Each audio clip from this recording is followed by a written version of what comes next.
Hey, all you Synthaholics! This will be an interesting week for you. It has been for us.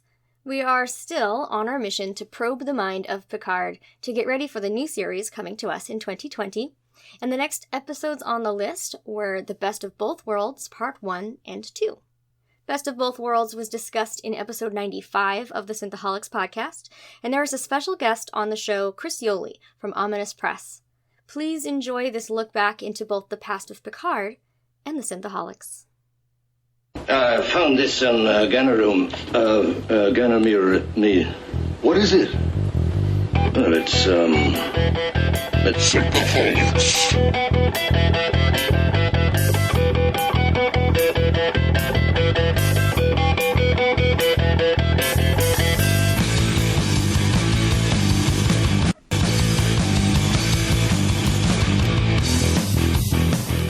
Welcome to Synthaholics, guys. It's your host, David Duncan, and with me is Aaron O'Brien. And we have our special guest today, Scioli. He is if you haven't heard him before on the show, shame on you. Yeah. Why haven't you been listening? He is with Ominous Press. He's also the co-founder and festival director for Buffalo Dreams Fantastic Film Festival and Sleeping Giant. Well, welcome. Hello, how are you? I am good. That's great. I'm good too. How are you? We are all well. So happy New Year, everybody. Yes. Happy New Year. First episode of the new year. Yeah. How do you feel? Do you feel new? Do you feel fresh? Did you watch fireworks? Did you? Did you shoot up fireworks? I did not. I did not. Oh, but who are we? We are Synthaholics. We're Synthaholics.com. You can find us on Facebook at Facebook/group/Synthaholics. On Twitter, we're at Synthaholic Duo. I am at David_J_Duncan. I'm Blackbird 2004. And Guy is at GS Davis Art. He's not here right now. Guy's not here. We were a little late notice on this. Sorry, Guy. I just found out yesterday. So this episode of the new year, we thought we'd talk about something a little old and a little new. It's like the best of both worlds or something. Yeah. So we're going to talk about the Next Generation episode, Best of Both Worlds 1 and 2. And this episode came out on June 18th, 1990. Season 3, episode 26. Written by Michael Piller, directed by Cliff Bowl. Wonderful episode. Two episodes. Well, wonderful story. I like, I don't know, like a couple of years ago, they had the Fathom events when they were doing the Blu-ray release of the Star Trek on Blu-ray for the 25th anniversary and they were putting in like once a month. And they put Best of Both Worlds in as they edited it together as one giant episode. Did you all know about that? No, I didn't know that. You told me about this. Oh, yeah, but it was great. Like, this is actually before I knew you, because I was writing obituaries at the time. Wonderful job. Yes. It's actually very thematic for 2016. I was not working there in 2016. Right. But it was great. They edited the movie together, and they showed a bunch of like behind-the-scenes stuff before that was going to be on the Blu-ray. And one of the funny things is, like, Patrick Stewart came on, and, like, people would recognize him, like, you know, right after Best of Both Worlds. And, like, you ruined our summer! And, like, they were yelling at him for, like, you know. Yeah, no doubt. For that cliffhanger. It's like I have anything to do with it. Well, actually, I did read that one of the things that they didn't know if they were going to renew Patrick Stewart's contract or he wanted to stay on the show, and that they were going to write him off. And this was one of the things they were going to do. They were going to put Riker as captain of the Enterprise if Stewart decided not to stay on the show. So, but I thought he signed for 6 seasons at the beginning. There was a rumor at the time that there was going to be, and they weren't saying who. They were saying it was going to be a major departure on the show. That's what they were expecting. Probably during contract negotiations. That's usually when it happens. Probably. And then you had this cliffhanger, so everyone just presumed it was going to be him. It was going to be Patrick Stewart, which would have been a mistake. But then it was nobody. Nobody. Beverly Crusher still stayed somehow. I mean, Gates McFadden stayed. They all stayed, besides Denise Crosby, and she came back because she realized it wasn't exactly what she thought. Yesterday's you always Enterprise. have to love when actors or actresses make that decision to like exit a series early on. Oh, now it's a major hit, and now I need to come back. Well, it's a good thing because like they were gonna cut. Like I remember, like I think I was listening to one of the Women at Warp episodes. They interviewed like Denise Crosby or Marina Sirtis or something, and they had said something that, like, you know, basically if like Dennis Crosby didn't quit, like they would have like fired like Troy or Beverly or something like that. It was like I can't remember who. Budgetary or just like I guess they wanted to like redo the ratio of men to women or something like that. But if like it's a good thing she left because someone might have gotten axed just from I remember something. that. I remember reading about that too as well. Also, the only thing I didn't like about seeing it in the movie theater was because this is a 2-part episode, and the cliffhanger is probably part of what makes the episode so great. When the last thing you hear in the first episode is fire, right? And then it's like got that dun dun dun dun like dramatic music, and because it's edited together as one just movie, basically, all the music was gone, and it just went into the next scene. So it just kind of like it just didn't have the same feel. Like this episode is meant to be 2 separate episodes, not one entity. Yeah. Well, just before we jump on the show, I just want to talk to Chris here and just see what's going on with Ominous Press. I know you guys have been hard at work with getting new issues out, and also with the Dream Festival. I know you guys just went through you just had the festival recently in November. Yes. We finished our 4th year in November. It was the biggest year for us. We had great attendance. We had over 30 plus filmmakers come in from out of town and stay in Buffalo. That number's going up every year, and it was a great event. It's a lot of fun, and it's an obscene amount of work, but it's worth it. And it really is. People have no concept. It's like my business partner and I, we just don't sleep. Yeah. And that is Greg Lamberson, he's an author and a filmmaker. But last time you were saying like you didn't speak to each other right after the film festival because it was so horrible. Was it better this year? Well, usually we don't. Usually because we're so exhausted, we shake hands and then find a way to sleep for a couple days. You both walk into the oceans like Godzilla. Exactly. It's so worn out. We broke it up a little. We actually did a 10-day festival this year, which was one of the we showed over 105 films. And one of the reasons is we always have to reject films we like, and we extended it over a second weekend so that we could show even more good stuff, and that's going to be the format moving forward into 2017. And as far as Ominous Press goes, we're at issue 3 of the Legendary series, which is finishing up Bart Sears' stories from the 90s. And then issue 4 is coming out, and that's where all the new material is going to begin, where you're going to see the 3 different comic books, Prometheus, Giant Killers, Demigod will be coming out. That's great. And I know just because I've been following everything that you guys have been doing, that you've been like basically everywhere. You were in New York City. And, yes. Just finished up a convention in Las Vegas. And nice. Now working on like the schedule for 2017 to see what shows we're going to attend. There's always like the kind of the big ones, and then, but it's funny. Like some of the smaller shows are so great because they're really more about Buffalo the comics. That's a pretty small show. The value to those, I think, always is that when you have those giant shows, even like San Diego, it becomes more about people just wanting to see celebrities and waiting in those long lines. Yeah, where sure. Smaller shows, though, you have like the celebrities tend to be the artists and writers for comic books, and it's more about people appreciating the craft. You know. So I think you have your positives and negatives, but the big ones are great. New York Comic Con was like 100,000 people. It had a great time at the Buffalo Comic Con this year. I got to see you again, like right after we recorded. It was like, oh yeah, hey. Yeah, and it's nice that we have that. We have 2 big conventions in the city now. So. Pointing out that like the Harley Quinn variant cover artist was there. You're like, oh, go get it signed. I was like, sweet, I'll go do that. Yeah. I bought it. It's pretty awesome. And aside from that, things are going well, and it's it's good to do something that you really enjoy. So. Oh yeah. Yeah, no, because I just always worry from what you've told me with the Buffalo Film Festival. You're so exhausting what you put yourself through. That well, as we move forward and as things grow, we're going to start reaching out and having as many as more people that can help maybe watch some films and stuff like that, because it is exhausting. I mean, we had 350 submissions last year.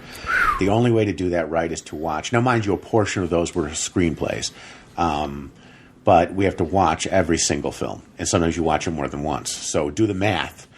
Yeah, how long that takes. And when you get a massive like flood near the end of your submission close, like you are just up all night watching movies and taking notes, and you know, it's a labor of love, really. That does sound utterly exhausting. Like I love movies, and I don't watch movies all that often. I just don't have time. I think I'd become delirious after a while. I do. It's like, well, what's funny is I go back and I sometimes I go back to look at my notes when there's the judges going on, and sometimes my note is indicative of my state of mind, but it brings back the film. Like I remember one was worst newscaster ever. It was the actress they chose. They chose. It ruined the whole scene. You're just like, I hate this. I can't stand it. That's funny. You know, it was just one of those funny things. And there's just the things that you think about when you're you're trying to pay attention, but your brain you is really do, and fried. it's an exhausting. But again, it's when you really love doing something, then it's totally worth it. You know, that's great. So. Well, we'll jump into the episode here, just so everyone can enjoy the best of both worlds that we all share, and that is Borg coming to Earth. Yeah. They're coming to Earth, guys. Just set your clocks to midnight and they'll be here. That's right. They're going to assimilate.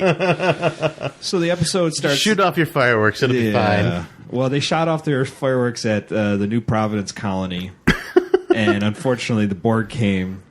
So New Providence colony seems like one of the furthest... They say it's one of the furthest colony away from, in Federation space. They were Quakers and pilgrims, and they had their hats with the belt buckles on them. They're making oats and bed frames. I love when it's like 1,000 years in the future and a space colony is, they show up and it's just a farm. Yeah. And they're all wearing straw hats. They're all like, what? There's donkeys, pigs, and chickens. This just like everywhere. Doing. We do have technology for all this stuff, But it's funny like how they find New Providence as the giant crater in the ground, because we've never I think this is the only time the Borg have ever done anything that kind of destructive. They usually just take things over, not like. I just wonder if they don't do massive excavation. Yeah, they just a giant. Is there a giant hook that comes out of the sphere that goes? Just scoops them up. Oh, they sift out the organic matter, and they assimilate. Oh man, I got to assimilate that.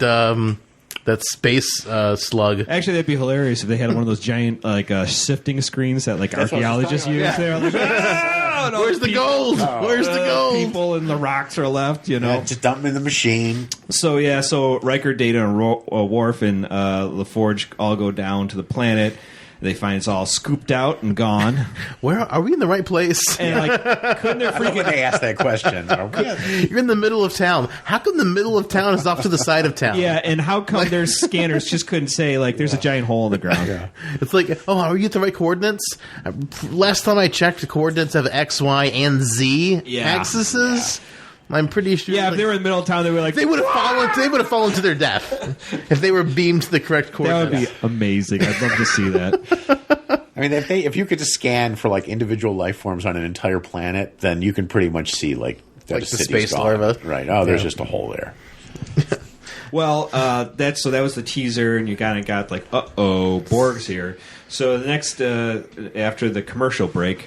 You have the Enterprise traveling alongside another ship, and it has Admiral Hansen and Commander Shelby, and they're basically telling Captain Picard and Riker that Starfleet is not ready to take on the Borg since they've basically discovered the Borg. They're like, we've been sitting on our hands. Well, they've been developing things, but they're just not ready for it yet. We've been eating lots of little slugs, little worms. Little worms. Oh, yeah. Maggots. Yeah, we've been too busy doing that. It's been a busy year for us. So they basically say that they're underprepared and that they're trying their best to get the fleet up to snuff. But what happens is that we get the revelation that Riker was been giving. Multiple commands. This is his third offer for his own ship. No. And Riker's just the ultimate slacker. Well, I don't know if he's a slacker. I think he's got daddy issues, which I think we've discussed before in this episode. Yeah, he had daddy issues, and it was he was just, I want this ship. Yeah. So it's kind of, there was He's waiting. He's just waiting for a field promotion. daddy issues, but also a little bit of an Oedipus complex because he wanted Picard out of the way. So you think he's waiting until Picard goes on a away mission and doesn't come back? You know. Do you think he's that diabolical? I don't know. Well, his brother was Tom. Tom was brother twin. Yeah. The murder twin powers unite. See, you know what? Riker would, there was always something that made me think maybe he shouldn't be a captain. Like when he would just sit on the weapons console to have a conversation. Yeah. He puts At no point with a did hot his ass chick. launch a photon torpedo. But How did that not happen? There's this. He just park his ass on the console and nothing happened. Nothing happened. Oh, I also like how like he's too busy. Generations is a prime example of him being a terrible leader. It's like, what's the weakness of a bird of prey? Oh, maybe it's 100-year-old ship. Maybe that's a weakness. That guys are still flying that. It's like they're flying. It's basically a motorcycle, and you're in a aircraft carrier. Come on. Well, yeah, it's a modern day car chase with like a Model T coming up the road after you. You could like beat it with a Toyota. Well, anyway, so he was offered the Melbourne, and Commander Shelby is a supposed expert on Borg and the Borg threat. Commander Shelby basically... When has she seen the Borg ever? She hasn't. Where does she get her that's expert that's a great from? point, because it's like the expert is someone who's had no like personal interaction with this alien race. Well, apparently from what Admiral Hansen says, that everyone had their own opinions of what to do with the Borg, but she was the only one that kind of cut through the BS and was like, this is what we have to do. This is what was said. Maybe she helped design the Defiant with Cisco. Maybe. You also have like a perfect example of the phenomena that exists on Star Trek, where people from other ships are like jerks. Yeah, everyone else is like any other ship. Everyone else like, is an oh asshole. God, I would never want to be on that ship. Yeah, it's like everyone's an asshole. Exactly. Yeah. Who was the commander and oh God, which one was that? Oh, the episode where Picard went on the secret mission. Yeah, he was just a dick. Yeah. Jellicoe. God, I hate that guy so much. Yeah. He made Troy put on a regular uniform. Like, what's wrong with you, dude? Cover the cleavage. Cover that up because I can't control my feelings. What was And my penis. Yeah, never mind. I'm not going to go into what it reminds me of. Anyways, but So Shelby assumed that she was going to take over his position because she thought that he was going to be transferred to the Melbourne as captain. So she's trying to play stuck up to Picard. Yeah, and basically Riker is kind of like, after you, this is my job. My job. Yeah. I'm not leaving. Yeah. So Hansen has a candid conversation with Picard, basically saying, what's up with Riker? Why isn't he jumping onto the next level of his career? And you got to give him a little kick in the ass.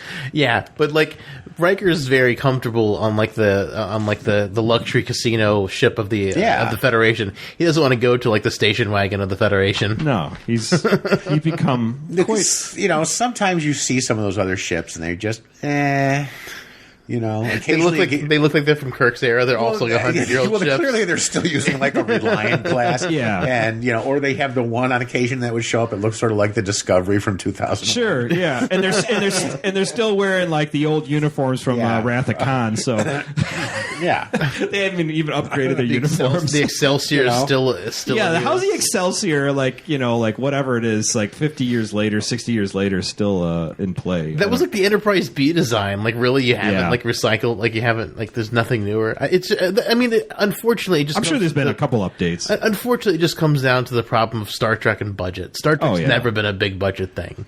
So it was. I remember in the 90s there was complaints saying, "Oh, we're spending $100,000 an episode on effects." Today, that's nothing. You know, right. But yeah, there's that, and that's per opener today. but still, it's where do these other ships? The flea market, is that where they're coming from? I don't know. Well, next, so Shelby, Commander Shelby, who is gunning for Riker's job, is invited to a poker game where she basically calls Riker's bluff because Riker has. How does Troy never win? She's got her feeling synthesizer thing. She should win every single. And how game. does Data not win? Just doing the numbers of the cards, crunching the numbers. Yeah. Well, maybe he's playing fair. I mean, he's like basically the Rain Man of the whole. But whenever he went to the Casino Royale in that episode, he won everything he did. Right. That's why he even crunched dice back into like the correct weight. Well, it's the same thing with like when like that. I forgot what is it?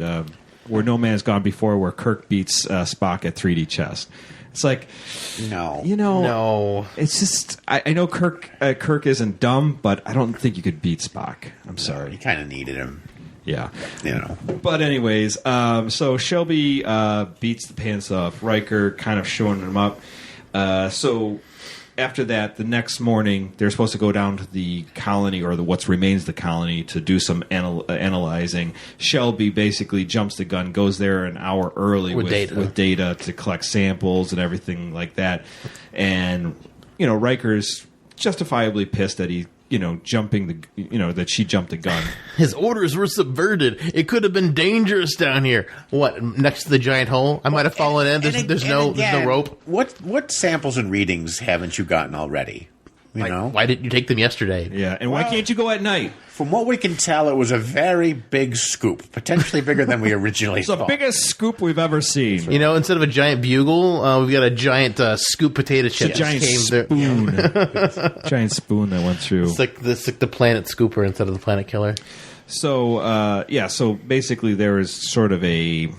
I don't want to say dress down, but basically saying that... You can't. Don't make your head spin so fast you feel like you're a first year cadet. Yeah, but so then they have a lot of there's a lot of meetings from there, basically trying to figure the configuration of weapons and shields and how to defeat the Borg. And there's the Borg. They are pretty boring. Bored. We don't want to be bored for the rest of our life. And again, another confrontation between Shelby and Riker about. Orders of how she needs to sleep and she doesn't want to sleep. So do it now or I'll make you tired. Wasn't her hair annoying? Yeah, that did stand out. Her hair's weird, but I really like Shelby. I love her as a character. I like her character. I'm really upset that they never brought her back ever. I'm upset that they didn't do anything better with her hair. It was kind of sitting up there in that weird... just, product of the 90s. What can you say? Exactly. Janeway, her hair unfurled. Yeah. her bun unfurled. Yes. Janeway. They just don't know what to do with women's hair in Star Trek. They get so hung up on it. They do just weird things. Like, her hair didn't bother me. I guess I'm just used to seeing it all weird. Well, anyways, from there, besides their hair... I saw it on the big screen. What you see on the big screen, it's just rubbing that in everybody's face. I saw this on the big screen. I saw it on the big screen. It's got different insights now. Yeah, I know. Like you're smarter than us or something. Well, it's just I've seen it so big. Like her hair was as big as I was. I'm like, it just you just don't. It doesn't faze you anymore. It doesn't shock you anymore after that. There's not much that does. So after that, they get a call by Admiral Hansen, basically saying that one of their ships was attacked by the Borg and they went missing. Enterprise goes at maximum warp to see what's going on, and from there they engage the Borg. Again, they find they are just completely outmatched by the Borg. Everything they've planned in their planning sessions does not work. Shelby does come up with some kind of tactic to focus their phasers on the tractor beam that's pulling the Enterprise and to blow that up. So that did work for the Enterprise. Shelby did save the Enterprise there. Enterprise takes off. The Borg pursues, and then they go and jump into a nebula and hide. Because that's the best thing. There's always a nebula nearby. Yeah, and still to this day, nebulas. Like, Wrath of Khan started the whole nebula. And I think it's the exact same scenery from... Yeah. Oh, yeah, it's the exact same design of the nebula. It's great. It's great. Like, that nebula is everywhere. Instead of it's the Mutarum Nebula, it's a different nebula, which I don't think they name, and if they do, I don't remember. Anyway, so they hide in the nebula for quite a while, and they kind of get the ship back in order. And once they find out that, obviously there's still conflict between Shelby and... this whole episode is basically Riker and Shelby going at each other. Yeah, Shelby's basically gunning for Riker's job, and she should be. She wants to turn on the luxury liner. You know, just to touch on it real quickly, I find in this episode probably the most interesting, the first Best of Both Worlds Part 1, interesting that Riker is kind of like he's having a hard time finding his footing, because he wants to stay commander, he does want to jump to the next level. And even Picard has a discussion with him. He's like, "You don't need a safety net. You can go off and do your own thing." I found it somewhat moving and interesting at the same time. Like, when it's like, I think we've all been in that kind of position where, like, when are you going to jump to the next thing? Like when. Yeah, but at the same time, like, he had a good job. It's right? cushy. He was a commander, but he could still goof off. Hang out in 10 forward. So he probably had some of his own, Picard handles the paperwork. Yeah. I mean, in the Federation, there's no real motivation to go on to the next thing unless you really, really, really want to be captain. Well, that or you just like certain color uniforms. Oh, yeah, but I mean, there's no pay. I mean, like, other than if he's trying to satisfy the ego trip, I mean... But I do think it is part of ambition. That's what I think it all comes down to, is how far your ambition is going to take you. Like, what do you want to do with your life, and how... I don't know. I think there's something to be said about it. We've talked about this multiple times, and someday we will do a show just on the economics of Starfleet and the Federation. But I think that's actually been requested. I think Andrew actually requested that. I would love to do one. We do have to talk about that at some time. We'll have to do some actual research. It's going to be it's going to have to be a ton of research. But I do think there is some credence to it. I don't know if it works completely, but I do think I think a lot of us, if we were just given, hey, all your needs in life are taken care of, just do what you want to do. I think we could. If we were given the right, motivation. I mean, we talked a little bit about this when we did the.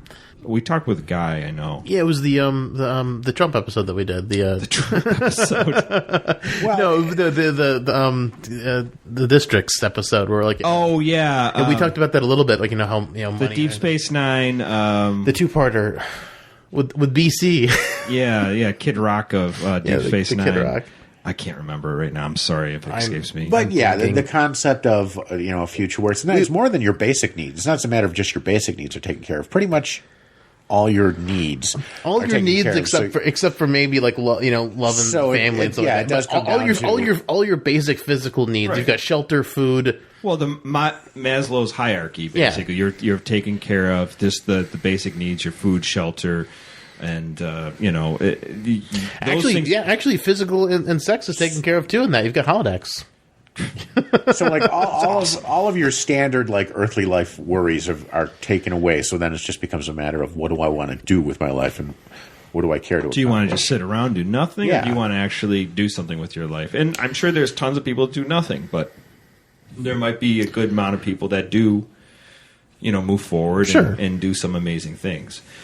Well, anyways, going back he's going to be the most amazing commander of the Enterprise for maybe 15 years. Maybe he just wants to be commander of the Enterprise. That's all he ever aspired to. Yeah, I like it. That's nothing wrong with that, I guess. And when you think about it. Yeah, but that's what I was just saying. Like, there's no if he likes where he is, he's got no reason to go anywhere. There's absolutely. There's not a pay bump for being captain of the Enterprise. And that was a crafty, plot device, because the fans knew, like, again, the rumor that someone major was going to depart the show, and they said, could it be, Jonathan Frakes? Could it be Patrick Stewart? I was too young to follow any of this or care, or I had no idea any of this was happening. And this was pre-internet, before it was everywhere. So you had to be reading the magazine, and do the fan emails and everything. Well, emails just there was email, and there was some basic message boards, but it wasn't very Yeah, it was very different. It wasn't a podcast or anything. No. So, anyways, just before, so they're still in the nebula. They're hiding out, and Picard has a conversation with Guinan. Guinan basically says her people were decimated, but their civilization carried on. Because Picard's worried that this might be the end of, basically the Federation and his, his civilization. This might have been a good time to mention Sauron, and that maybe he should go stop Sauron before he does something crazy. It probably would have been good if she mentioned that to him, but maybe she figured this was not the time. Not the time. No. So they have this nice heart-to-heart, and it actually is it's a nice conversation that they have. Anytime the next 4 years, could you mention that, please? So the Borg starts basically throwing charges into the nebula, and Picard decides to bolt out of the nebula from there, and the Enterprise gets put under attack by the Borg, and this is where Picard is captured and brought into the Borg cube and assimilated into Locutus.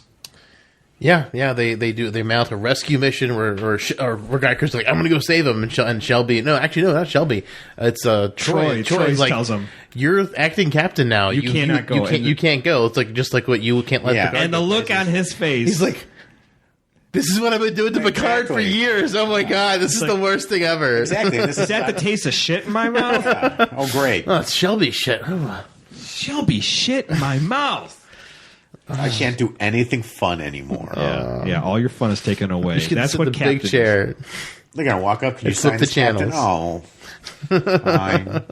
At the same time, basically, Picard is taken, and they're trying to retrieve Picard off the ship, and they've been devising a plan to make a super weapon of their deflector dish and make it into a giant cannon that could, take out the Borg.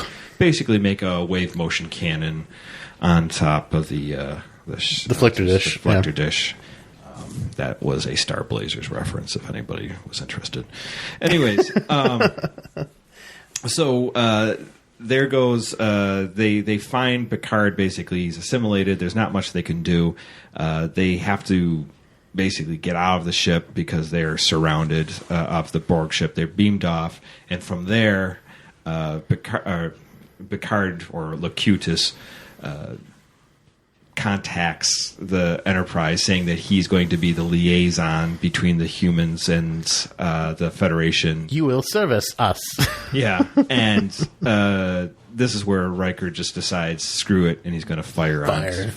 And this is where we have the dramatic music. So great, so great.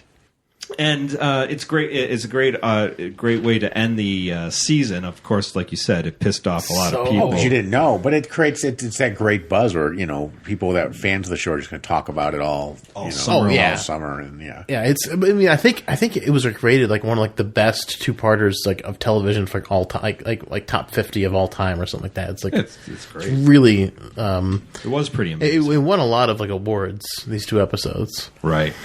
And there was subtle story elements in there, that the Borg felt the assimilation of the human race needed to go a little differently, and maybe humans were a little more evolved. That they felt they needed that liaison, and they had to go after, because other races they wouldn't care. They go scoop them up. And I did have a hard time understanding why they were important enough to even bring that up. Why would the Federation need to have? I don't know. I feel like every single race in Star Trek is pretty individualized, except for maybe the Pac-Lab. They are, but I mean the Ferengi want to do their own thing. I think to a larger extent, there's the Cardassians are just big on subjugating Bajorans. Writers over the years, with the whole Q element, he was kept in. I think they summed it up perfectly in the final episode where he was trying to tell them they were on a course to do something different and to evolve, and maybe that was part of the deal with that, because he wasn't Q probably wasn't hanging out with Klingons the way he did. Well, who would want to? Well, there's the smell. Yeah. The prune juice. The prune juice. The diarrhea. The Gach. Oh, God. Klingon diarrhea. I wonder if Gach's still alive when it comes out. I do firmly believe that they just wash it off. Yeah. And they reconstitute it. What if it then is one of those delicacies this is a twice eaten Gach. Like the eggs, the black eggs they ferment in the ground. Cultures. Gross. They can capture the Klingon emperors, past Gach, and they can mark it up to really high. It's the Klingon emperor ate this Gach. Wasn't there some kind of coffee bean that some kind of lemur would eat, and they would shit it out, and they would It exists. It's the most expensive coffee in the world, and I've heard there's different versions of it where they say it's some sort of marsupial or a cat I don't know what it was. Eats the bean, craps out the bean, and then they roast those beans, and you get this incredible coffee. But you know what? Cat shit I'm coffee. fine. I'm fine with that. I'm fine without my cat shit coffee. I don't know what the name of that coffee is. If you know the name of that coffee, please email us. Yes, and let us know. email us, and I hope it's cat shit coffee. I really Yeah. hope it is. Cat shit coffee. Well, here's It's not Colombian. It's all cat right. shit. So cat shit. my Juan Valdez. my advice to anyone listening is just to go on Google right now and type in cat shit coffee, because something's going to come up. It might not be the answer what we're talking Rule about. 34, cat shit coffee. Do it now. No, Well, please don't. anyways. You'll probably be blind the rest of your life. To redirect back to the show real quickly, get away from Cat Shit Coffee. So part 2 starts, and we get the deflector dish firing on the Borg cube. It does nothing. Has no effect, and that basically comes down to, because they assimilated Picard, he has all the knowledge of everything going on with the Enterprise and the Federation. Yes. And so All their codes. Yeah. I mean, like he could just deactivate the ship, I'm sure. oh, probably you do the Reliant thing to the Enterprise. just hit the prefix Yeah. code, and that's it. So anyways, Locutus basically informs them that, everything's over. You're done. Just forget it. So, and they're heading off to basically Earth. Yeah. And they don't even Straight bother. shot. They don't even bother taking on the No, Enterprise. what's the Enterprise going to do? What are they going to throw at Yeah. it? The biggest thing they could throw at it did nothing. Exactly. It's like, oops. Yeah. So they have a meeting with Admiral Hansen. Admiral Hansen says that they're having they're meeting the Borgard. Wolf 359. 359. Even getting Klingons involved, and maybe we'll even ask the Romulans if they want to party. So they get 40 of their ships together, and unfortunately, we find out that 40 ships is still not enough. Well, but I mean, again, these are 40 of the 50 to 100-year-old ships. I think what they had on hand. I think I saw a Saladin Right. class ship in the wreckage. That's awesome if there was. I mean, that's a really old ship. I mean, I know a guy Davis loves the Saladin class. I love Saladin too, but I think, but it's like a no. That's an antiquated ship at this that's point. really old. Like, you might as well. I mean, I know the Archer ship wasn't Just invented see yet, but I really want to see the space shuttle broken and floating by. I really want to see an NX ship float. Like, I want someone to go in and CG like an NX ship wreckage floating in there. I mean, I might as well. If we're going to use a Saladin, let's go ahead and use an NX ship that doesn't have shields. Right. Well, so Enterprise kind of gets fixed up after they're burning out the deflector dish, and they decide to meet them up at Wolf 359. They're late to the party. It's late, and basically it's a complete shitstorm. The whole fleet is wiped out. So, They're just wading into a child's room with Legos all over the floor. that had a tantrum at the same Exactly. time. Oh, man. Destroyed everything. This is a problem. And so that basically spells out the doom of the Federation, because they're heading now straight for Earth, and there's not much they can do about that, because their only weapon has been fired off. Neutralized. Yeah. So they come to one other thing. Guinan meets with Riker. Has another meeting. Riker feels a little put off that that Guinan's visiting him in the middle of all this. She's like, why are you visiting? You're the bartender. Why don't you go down and tend? Go tend. Go listen. So she tells him basically, which is good advice. That me and Picard have a relationship that's deeper than a friendship, that's deeper than family, and we screw a lot. I was his boyfriend. Yes. She's the Frau Brucker. Well, they addressed it on Family Guy. Did you ever, do it with Whoopi Goldberg? All the time. Patrick Stewart's response, right, exactly. So Definitely. And she's like, just get rid of it. She's like, forget about him. She's like, Yeah. that was a quick lay. Yeah, well, but she basically says you got to forget about him, and she's completely right, because to surpass Picard and his ideas and the way he ran the ship, you're going to have to go away from that, because he's going to expect everything that If you do it the way he did it. by Exactly. his book. So you got to throw away the Picard book and write the Riker book. Yeah, she's definitely right, but So Riker takes Shelby, makes her second command. just because we don't like each other doesn't mean we can't work well together. Yes. Yeah, because you've been shitting on me and all. sleep well together. Yeah. And from there, after that, they decided to make a couple plans. They going to separate the saucer section from the Enterprise, and from they'll do a dual attack, and that will be a different way to kind of. And they're going to retrieve Picard from. Because that's the only thing they can think of. It's like, well, we can't beat them. Maybe the information can go both ways. Yeah. Maybe we can extract something from Picard. Right. So Enterprise confronts the Borg cube one more time. This time, like I said, they separate the saucer section from the main ship, and they both attack. This kind of throws the Locutus. Because they're just basically shooting fireworks at them. That's really what it is. That's what it looked like, fireworks. They call it antimatter explosions. Bursts. Like bursts. Like, wouldn't antimatter do bigger Like things? big holes and things. Well, so they basically throw the Borg off enough, and while they're doing that, the shuttlecraft goes in with the engines off so they can go through the shield. Yes. That works. I think the engine off was so they didn't get shot at. Noticed at by the Borg. Yeah.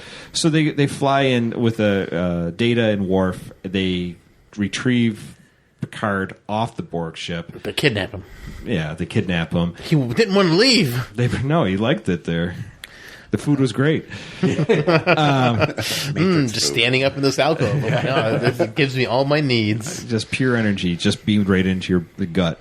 So they bring him back to board the shuttlecraft, and they beam him off. They beamed them, all three of them, off the shuttlecraft just before the shuttlecraft was destroyed by the Borg. Oh, nice. So after that, what happens is they retrieve Locutus or Picard, and they start hacking into the subspace message that they're getting from the Borg, and Data hacks into, with help of Miles O'Brien, which is probably the most help Miles O'Brien has been. They let him out of the transporter room. Yeah. He left the transporter room? How'd that ever happen? I know, it was interesting they would even let him do that.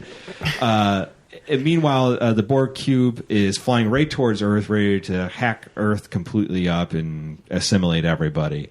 After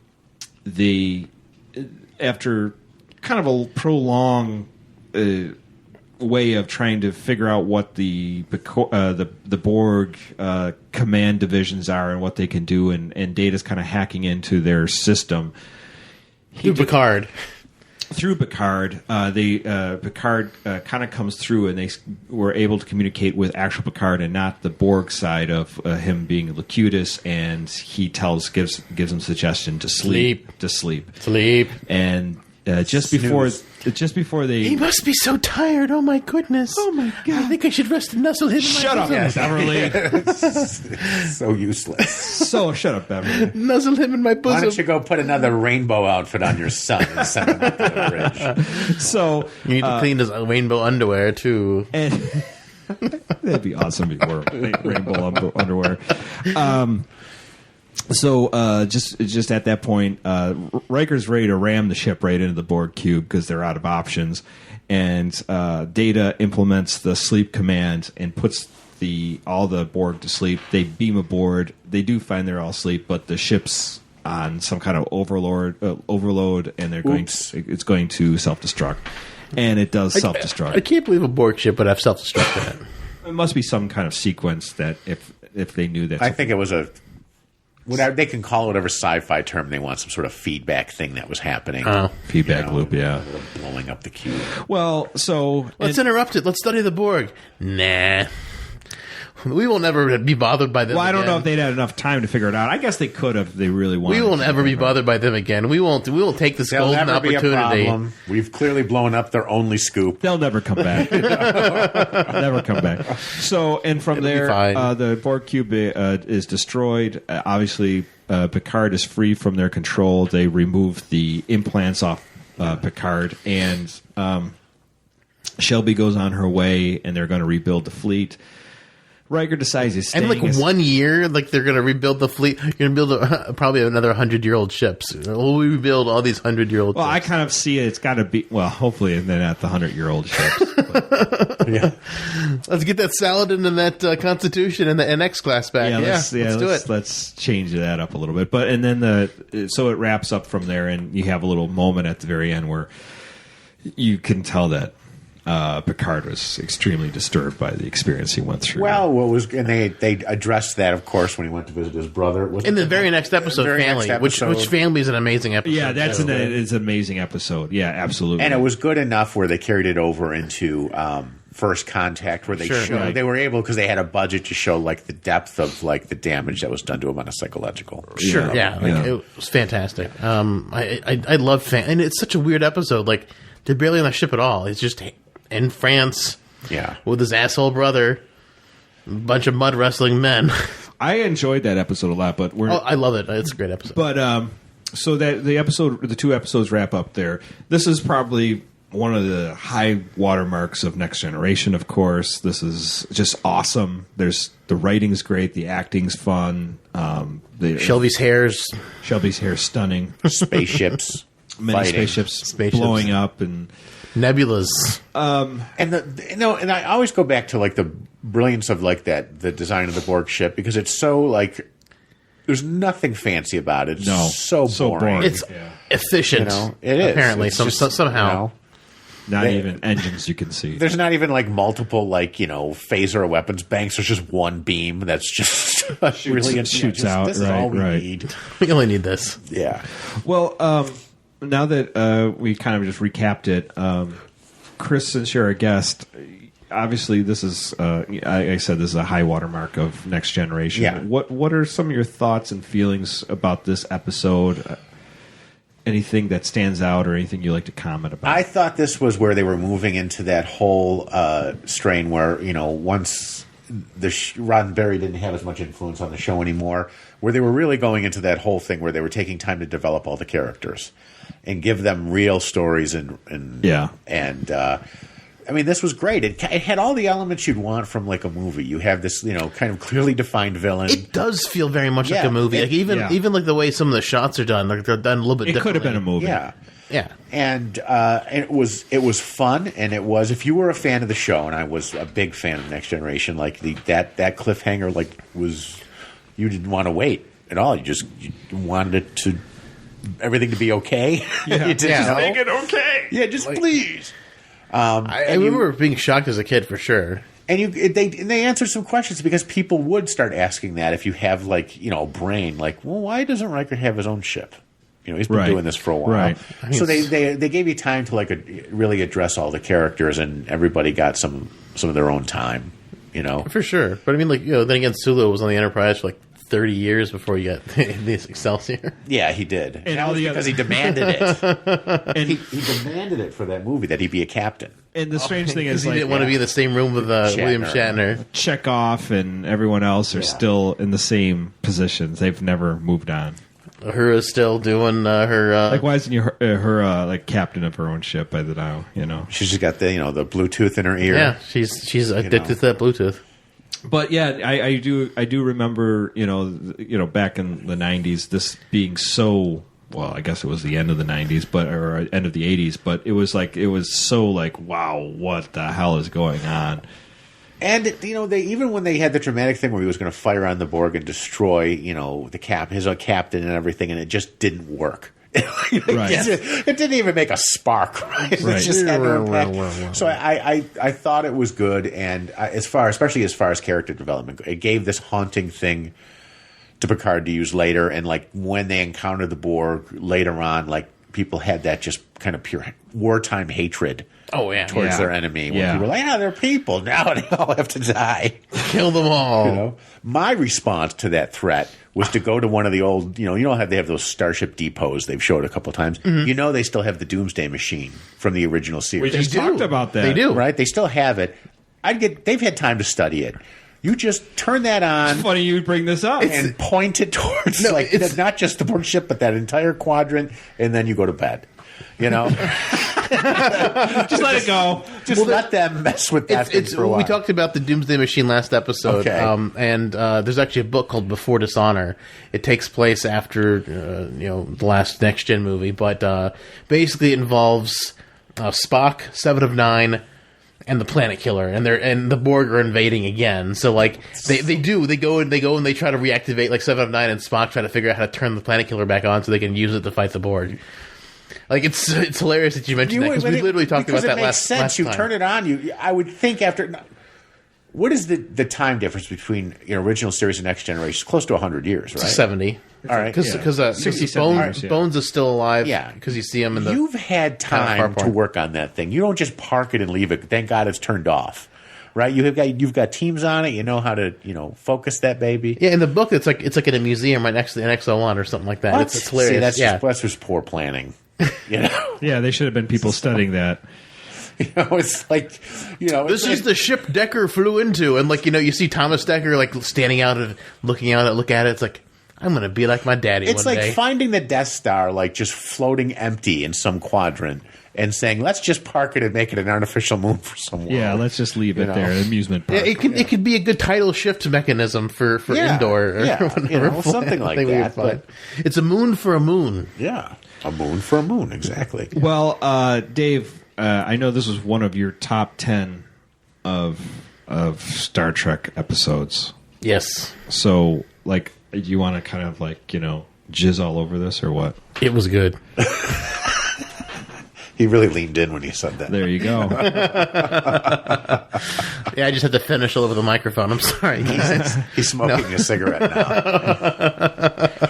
Yeah. I'm a very simple man.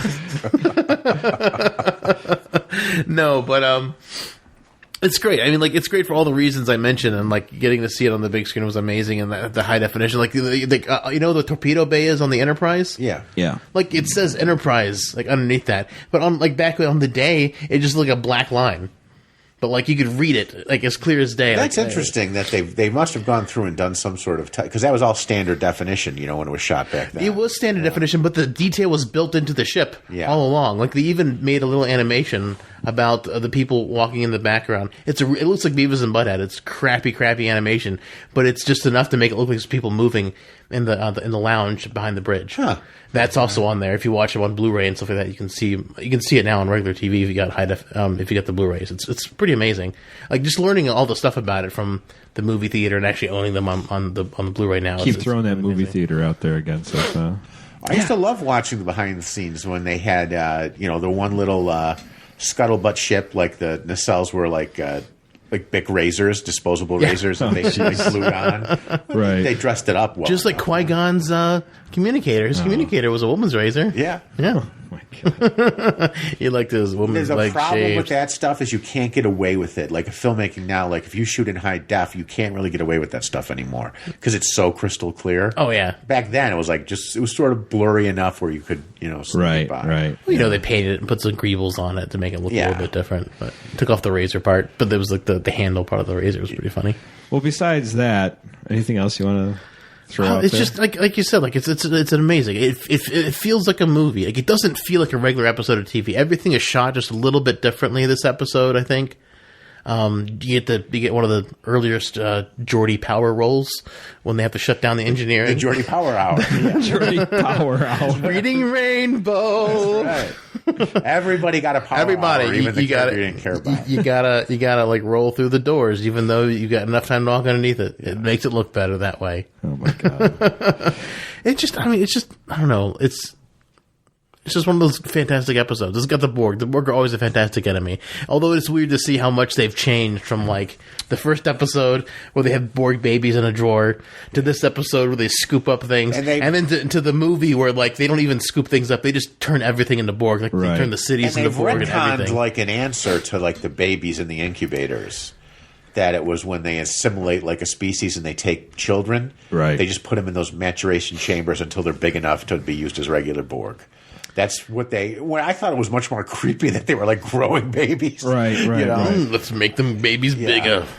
That's. I do want to talk a little bit about the Borg and the changes they went through over the last, 15, 20 years or however long it's been with them. But anything else that you want to touch on besides that? It's just this is where Next Gen. I mean, season 3 in general is where Next Gen got its started to get its stride. Yeah, its first 2 seasons were a little bit rough.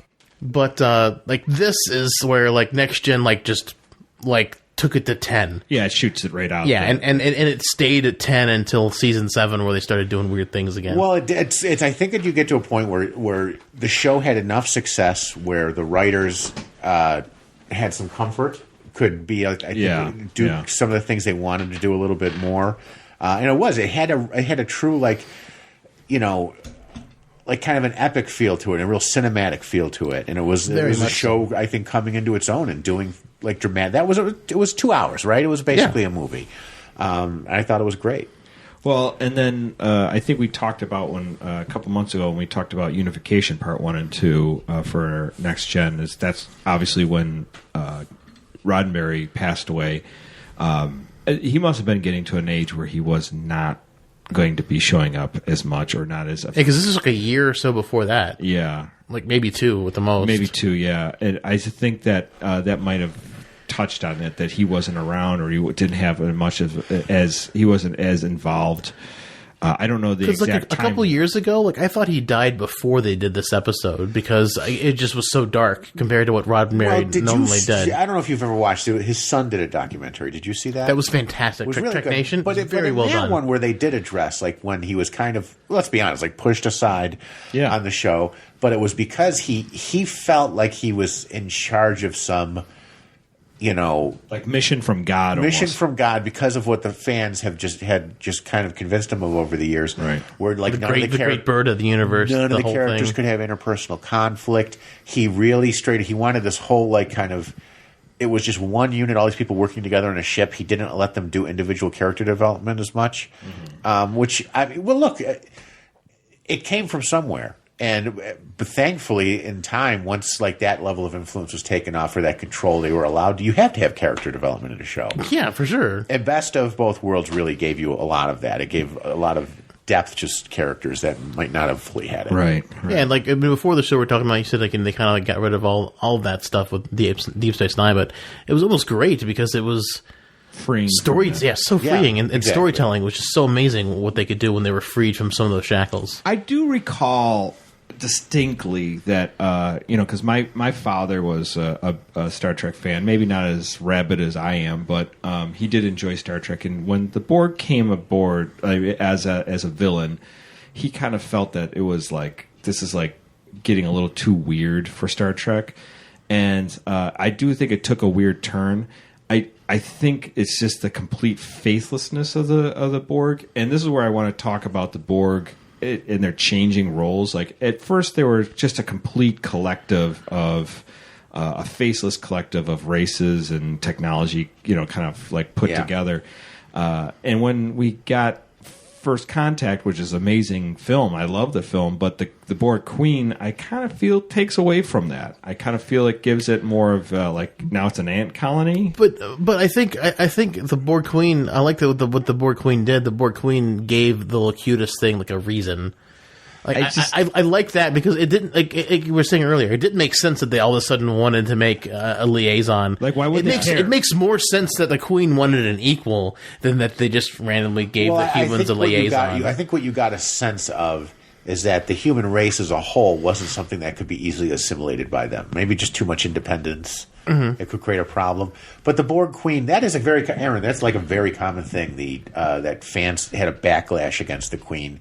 They felt it was just kind of a crap story element, whereas the writers felt that it was needed for dramatic effect. It was needed to give, like, they viewed it as the command node where she was representing the entire collective. Mm-hmm. Right. I mean, mind you, that's writer spin, like after the fact. Of course. But, I mean, I'm kind of indifferent to it. It doesn't really bother me that I thought it made for a great movie. I thought it was a great movie. Great movie, of course. I thought adding the Queen didn't diminish it at all. I thought it kind of made sense, except for that. I was like, well, if they killed the Queen, wouldn't like the whole Borg go into disarray? And they never she was went a into disarray. descendant of like the original race that sprouted the Borg. Humans were the original race that sprouted the Borg. According she to the was books. of like whatever the bloodline was that originally she was like part of that. It's like it doesn't bother me that the Queen was. I just kind of felt like it was like a really like completely scary idea that the Borg were just so completely. Well, it was just a giant, armored beehive floating in space. Exactly. It was like, but they didn't want honey. They want you. They want they want you and everything. They want you, honey. Yeah. They want to, take what the good elements of yourself, of what the races are, and then throw the rest away. Yeah, exactly. And there is a creepiness to it of like there's no reasoning No. Like, there's no negotiation. There's no, like, all of these hostile races that they've dealt with in the Federation. You could talk your way out a little bit. At one time or another, they've sat down and, like, look, what's the point of shooting each other anymore? You go, like, the Romulans, you go live over there. We'll have this buffer zone between us. It's like a separation where you live in the same house. Right. Yeah. Right. You know, It's a duplex. We get the duplex the set up. Borg just don't care. It's like we're gonna just gobble you up, and then we're gonna move on to those annoying. We might just destroy the Klingons because of their big heads. You don't know because you didn't see any of them. But it's like instead of them being locusts and they just taken everything, they made them into ants or bees. Which I mean, Right. I don't mind. I think it works thematically. I like the Borg Queen. What I don't like is that how Voyager never got blown up in the Delta Quadrant. Yeah, that's another thing. You can. The Borg were just totally like wussified in Voyager. Like 50 ships met up at Wolf 359. Yeah. 50, and Voyager takes on like 3 Borg cubes at the same time, and it's a small 150 complement science vessel. I know, but it's a science vessel. We've talked about the problems with Voyager more than once, but there's a lot of problems. There's a lot of problems, a lot of logistical storytelling problems with Voyager, but that kind of the other thing, and it's not an issue really. It's just a geek screaming into the woods. But after he got many wedgies, Are you referencing Guy again? That's not very nice. No. This is a personal story. No, but this is so the Earth is Sector 001 for the Federation. Isn't that a little like kind of an assholic way of like viewing the human race? Is like, they view the galaxy. We're number one. And this is where everything's ran. It's not the Vulcan planet. It's not the Andorian planet. It's not the Tellarite planet. Especially not the Tellarite planet. It's like somehow they got last in the number. I would love to see the Tellarite planet. I wonder what that looks like. It's like lots of food troughs everywhere because they're all pigs. Well, maybe they had a meeting about that, like the early Federation meeting, and the humans just showed up with like that number 1 hand you see at ball games. Yeah. And the Romulans just, or not Romulans, the Vulcans just didn't care. Well, maybe it's the Vulcans don't. I mean, the Vulcans. Whatever, you can be one if you. Maybe one will be 2. Maybe because the Federation was formed on Earth. That's the rationale. The sectors just branched out from Earth. Yeah, but come on. It's kind of like Vulcans weren't interested in doing the Federation. The humans had to convince them to do it. Aaron hates his own people. I don't hate my own people. I just think it's he looks in the mirror and hates. It's like I hate you. I do that, but it's an egocentric kind of thing. It's like thank you for not killing us. But you're just sitting there like, yeah, we're number 1, and they're coming right to us. I mean, let's face it. So we've had the Borg multiple times come to Earth now. We had the little bug things from Conspiracy come to the Earth. Conspiracy. We've got the whale probe. We've got V'ger. I mean, like. Well, V'ger was our fault. So okay. V'ger's fair. There is a lot of hints, and I think this is people just looking for those hints, to be honest, where there is this school of thought that V'ger was responsible for, like, it's on some level, like the Borg. The Borg. Well, I think the Borg were responsible for V'ger. It could be. It's possible. Either way, because they indicated the Borg had been around a lot longer. Or they went, or V'ger went to Cybertron and came back. So, yeah, that makes more sense. That'd be a great Cybertron crossover right there. But also the books that come right after the Before Dishonor, the Destiny trilogy, they also deal with the rise and fall of the Borg in a 3-part book. It's really good. Well, so that's me screaming into the woods, but. The other thing is, we've all been saying, this is such a great 2-episode. It could be a movie. I wish it was a movie compared to Generations. Good God, Generations! Well, I think we've talked about what's wrong with you people? Yeah. Well, and look, I really believe it, and that is you cannot ignore like how badly the studios meddle in those films. Oh God, so bad. And it's across like any big film. I mean, look, there was Josh no reason. Whedon ran screaming from like Avengers 2. Yeah. Because of studio involvement, not letting him do what I'm sorry, he only made you $1 billion. Give him some creative freedom. Yeah. This is yeah. So you can't ignore that, and that is completely the Star Trek is festooned with that just involvement. I think it's all across the board. Any big franchise, it just gets worse and worse. Because I stand by my statement that the final episode of the Next Gen series should have been the first movie. Yeah, all good things. Yes, all good things. 100% because it was so great. And Q deserved, John Delancey deserved to be in a movie Absolutely. for Star Trek. Well, for sure. That, I mean, that was a brilliant. That final episode was incredible. You know, they had to bang that out in like a week, and the same two writers wrote Generations, and they had months and months to work on it. And could you imagine? And could you imagine if All Good Things had like a movie budget with like effects and everything? Exactly. That would have been amazing. It would have been great. You would have had real character development stuff going on in there, and then you could have moved on to First Contact, which I enjoyed. And then they kind of fell off again and did the lighthearted Insurrection. Good gosh. Which was just a big episode. Yeah. And then, of course... And not even a very good one. Over the top for their final one. And then it was just a really, really poor Wrath of Khan clone. And the crew, or I should say the cast, have all talked like how that director had no idea what he was doing, and they all had a very bad time on the set. Well, the Red Letter Media for Nemesis, like the whole reason they have that whole Argo scene where they're off-roading is because the director was like, oh, Picard likes, or Patrick Stewart likes off-roading, so we're going to design a set piece where he can ride a dune buggy around, which makes because he likes sense. So you created a shuttlecraft to house a dune buggy. So you created something that's extremely useful to house something that's not useful at all. Mm-hmm. No, it's a weird scene. Just to go on, just a couple things here. Our last episode that we had Chris on, we talked about conspiracy, and our director for this episode for Best of Both Worlds is Cliff Boyle, and he directed Conspiracy as well. Another interesting thing is Cliff Boyle worked with a whole bunch of people. Not just with Next Generation. He worked with William Shatner. He directed a couple. He directed the pilot of T.J. Hooker.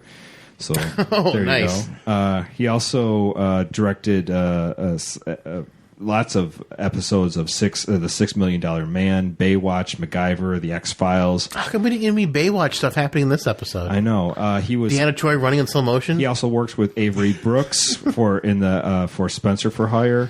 And with Ricardo Montalban in Fantasy Island. Wow. And the Bullion race is named after him.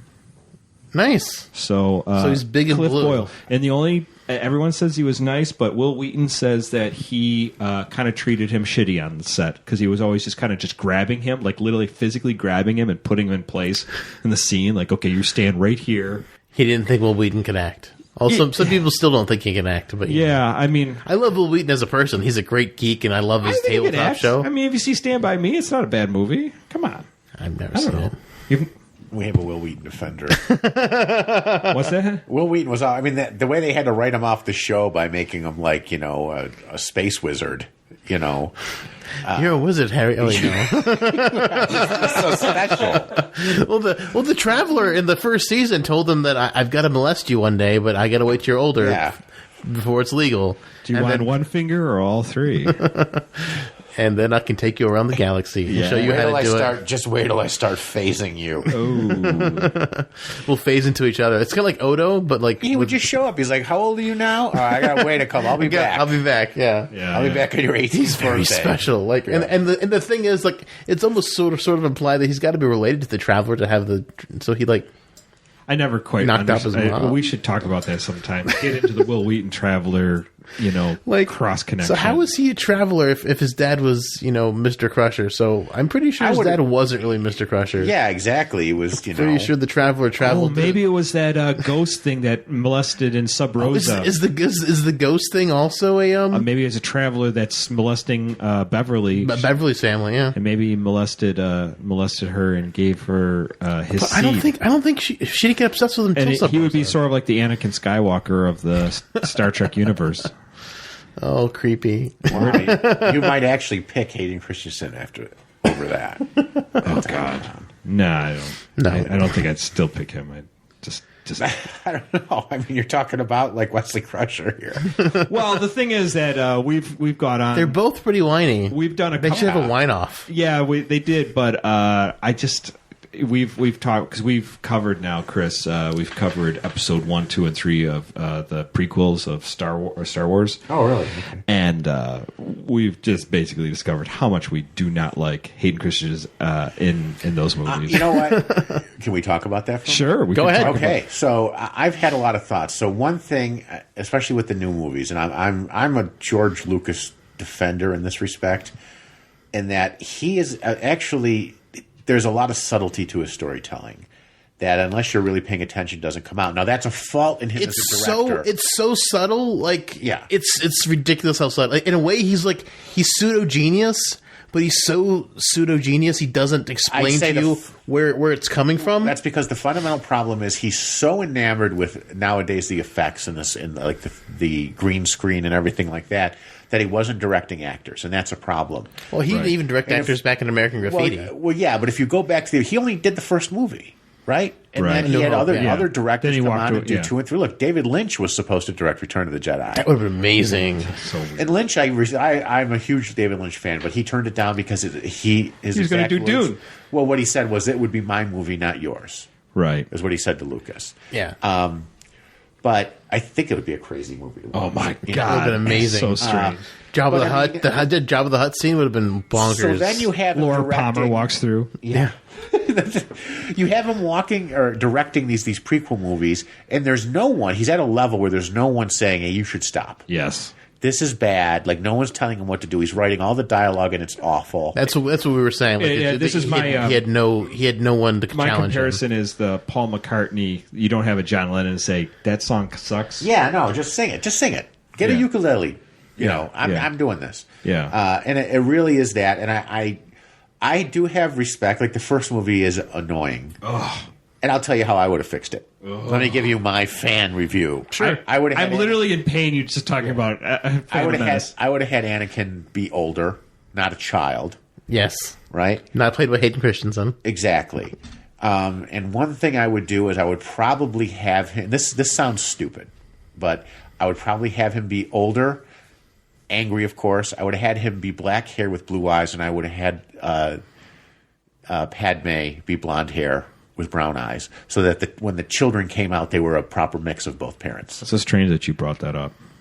Right, so that you could see that Luke wasn't just so much like his dad. Luke had enough of his, and I would have done that. I think that's like a nice visual subtlety you can put in there, because Star Wars, if you really look at it, the first 6 movies, it's really the story of Anakin Skywalker, because at the end of the 6th, he really is the one that brings balance back to the Force. He's the one that destroys the Emperor, not Luke. But there is no balance in the Force anymore if there's no Sith.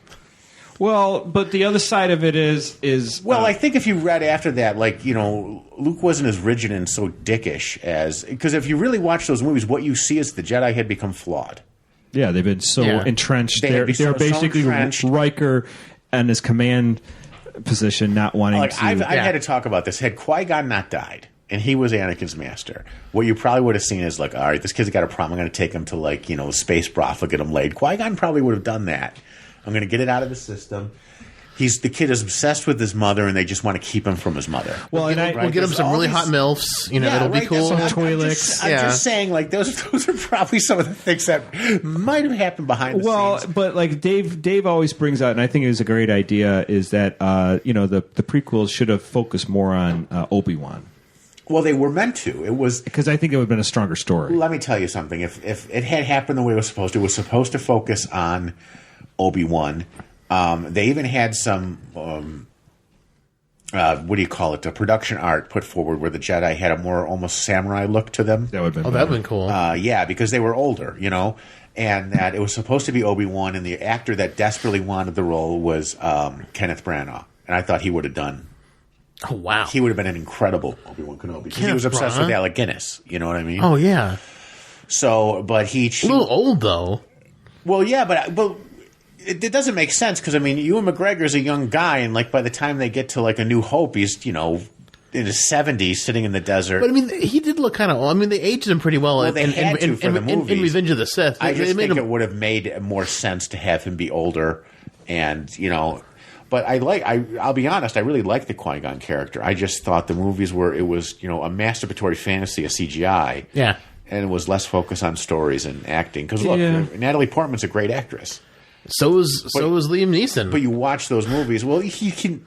She's really struggled in those movies. That's the one thing as we talked about in all those episodes is that is the Hayden Christensen and Natalie Portman. Both beautiful people, and yet there is no chemistry whatsoever. No chemistry. Well, I think that's Hayden Christensen more than anything else. Yeah.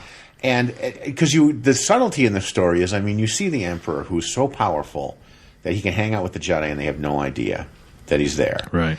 And that he has been slowly, delicately manipulating this kid his entire life. Right. And feeding into those fears and everything else, knowing that he's so powerful, he wants him to have, be his own. And really, and there's another subtle element if you watch the end where, Obi-Wan just leaves him to roast on the, thing. I'm going to take your lightsaber and get out of here, kid, just to enjoy being on fire. Right. When the Emperor shows up, there's this delicate moment where you see him kneeling. He puts his hand on his forehead. It's not like I think in the later books where they portrayed the Emperor's hating Vader and always treat him like garbage. There was a father-son element to it too. Okay. But you have to. It's something I think if you're just going to enjoy the movie, you won't get. It's also interesting because on that scene, when it flashes back between Obi-Wan's putting his hand on Natalie Portman's head too. Yeah, just checking her temperature because she's freaking burning up, but fever, but not physically burning up. But it was interesting. It's interesting juxtaposition between those two scenes when it goes back. And that's what I'm saying is Lucas is capable of that.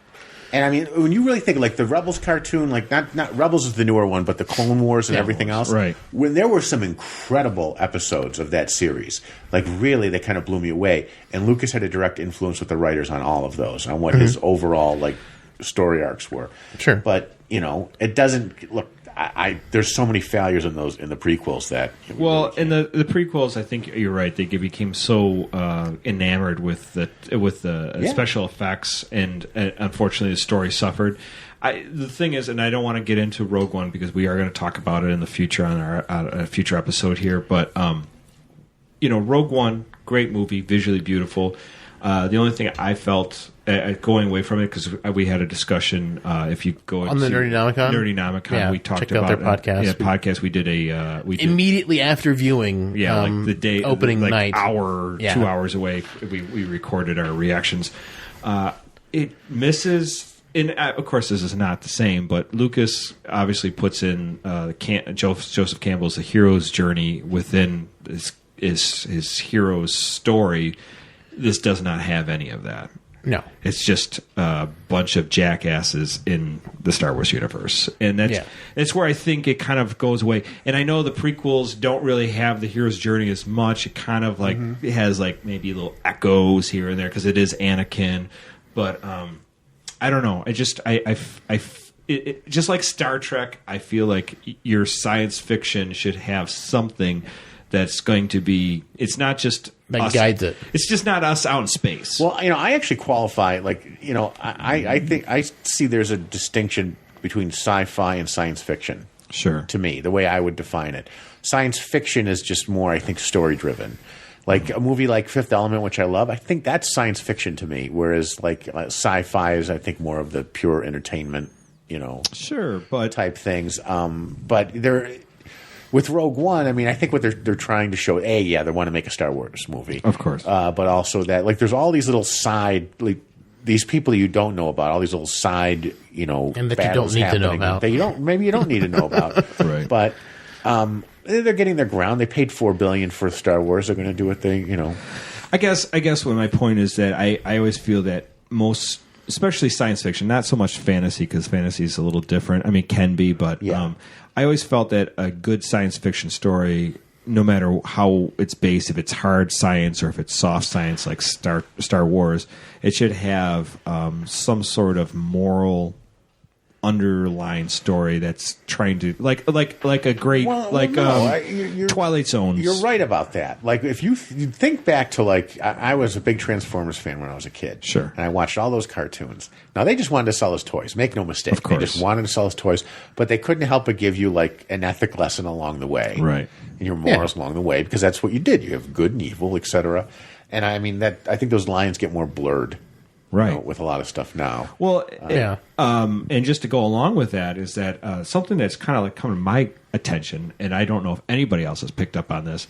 Obviously Disney World and Disneyland are picking up on the Star Wars theme because they own Star Wars. They've got like stormtroopers just kind of like marching through the thing, and I'm like, they are the bad guys. Well, no, just like what they did with Epcot. Right. They took Epcot, which is the symbol of like this beautiful future of Future world. science and like, And they projected the Death Star onto it. and they project the Death Star into it and have like a planet killing thing. That's fucking morbid. Well, look, it's very common. Like if you look at the story of, let's say, Luke Skywalker, this is a great story of like the farm boy that goes to like fight and like wins this giant, goes against saves the the world. monster and saves exactly the story of Theseus and all these other exactly. things. Yeah. And then you have, but I mean, the bad guys. I'll tell you, we do something with Ominous Press where we have on our website you can vote because there's the two sides, the light and the dark, right? The two main characters. And we have, you can vote for which side you prefer. And, well, guess which one is creeping up? Dark. It always is. There's this current infatuation in our culture with like villains. Why? Who knows? A lot of times it's the coolest. I mean, Darth Vader. I mean, if you say someone who knows nothing about Star Wars, granted they're not very many, the first person to say is Darth Vader. He's the most iconic character in Star Wars, even more so than Luke or Han. I don't know. I have an issue with it. It's not that I don't. Obviously, I was a huge Darth Vader fan. I had a poster of Darth Vader in my room when I was a kid growing up. I mean, I loved Darth Vader growing up. I hugged Darth Vader at the Burger King. Some guy dressed up as him, and I said, "I love all your movies." When I was like, 8 years old or whatever.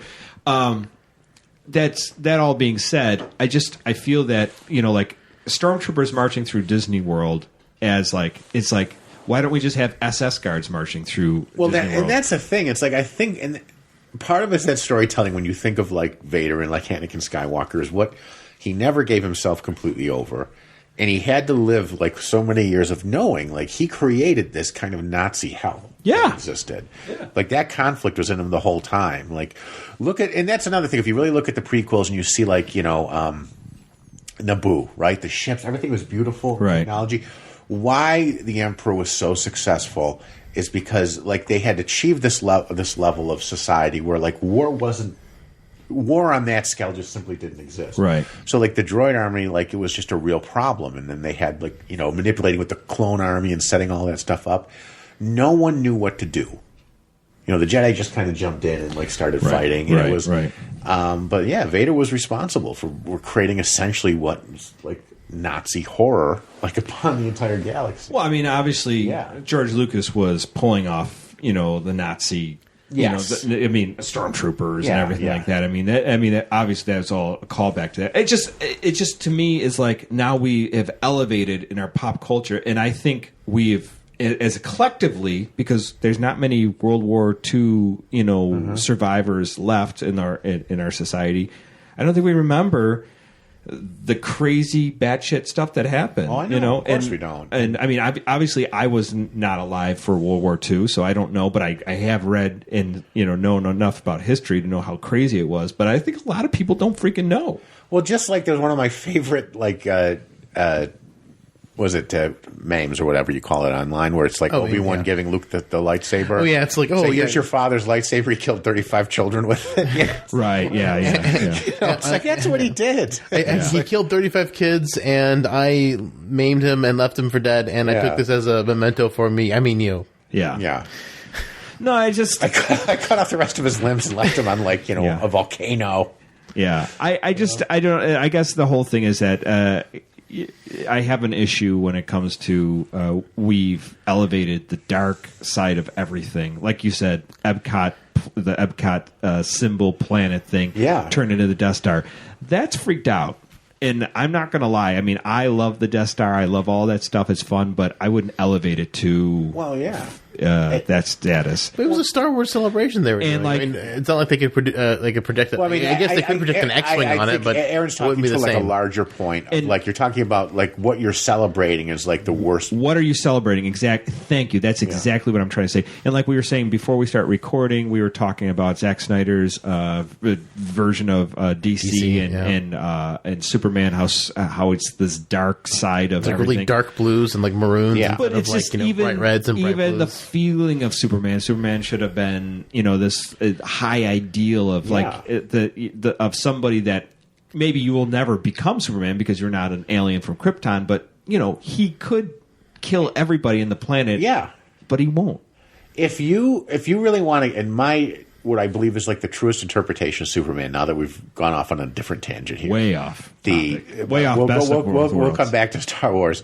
There's 2 novels out there written by the same guy. One's called Miracle Monday. There's The Last Son of Krypton, and I think those are Superman books that are, I think, the best representation of what the character is, because it wasn't with Luthor viewed Superman's existence as an imbalance in the universe, so he chose to become the villain to bring that balance back, and he was just a pure criminal. And Superman was just as smart as he was. It wasn't necessarily a battle of like brains versus brawn. Superman was just as intelligent, and it was just who could out manipulate the other one. Great books if you ever pick them up. It's quick. You read them in like What were they called again? Last Son of Krypton, and the other one's called Miracle Monday. And they're novels, they're not comics. They're novels. They're paperbacks, and probably 125, 150 pages maybe, but they're great books to read. Oh, interesting. Yeah. But yeah, I agree with you on the whole Disney, like the celebration of. I mean, Doritos commercials. There's Darth Vader. Yeah, it's when I was a kid, like that wasn't. I mean, for me, it was less Luke Skywalker than it was Han Solo in the Millennium Falcon when I was a kid. Sure. And I had my Han Solo and Carbonite was him frozen in iced tea because I didn't have the toy. Yeah. But I mean, but that being said, Chris, is that Han Solo was still a good guy. Well, he was. That's what I mean. He was a little, shady, He's like a pirate to the heart of gold. Yeah, exactly. Yeah. He's shady, but he's on the side of Well, good. that's why. But he still was a good guy. Yeah. And it was, And obviously, we see him come around. Yeah, you do. You realize that he just it was whatever happened in his life that like jaded him, and And that's why I think we've touched upon this on past episodes, but that's just one of the reasons why I love Star Trek compared to a lot of other things, because Star Trek is supposed to dwell on what humanity could be, the better side of humanity, the hopeful version of the future. the hopeful, the angels of our better nature. And I know there's been a lot of talk in the last recent year or so of how our society has slowly become more peaceful altogether. That we've had less homicides, less dreadful wars and stuff like that. And hey, maybe that could be the calm before the storm. Who the hell knows?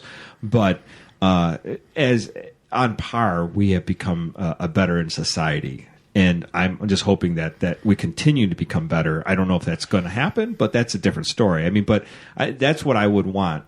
Yeah, that's what I hope for. And I know Dave, Star Trek to happen. I know. Me and Dave talked about this more than once. This needs to be a thing.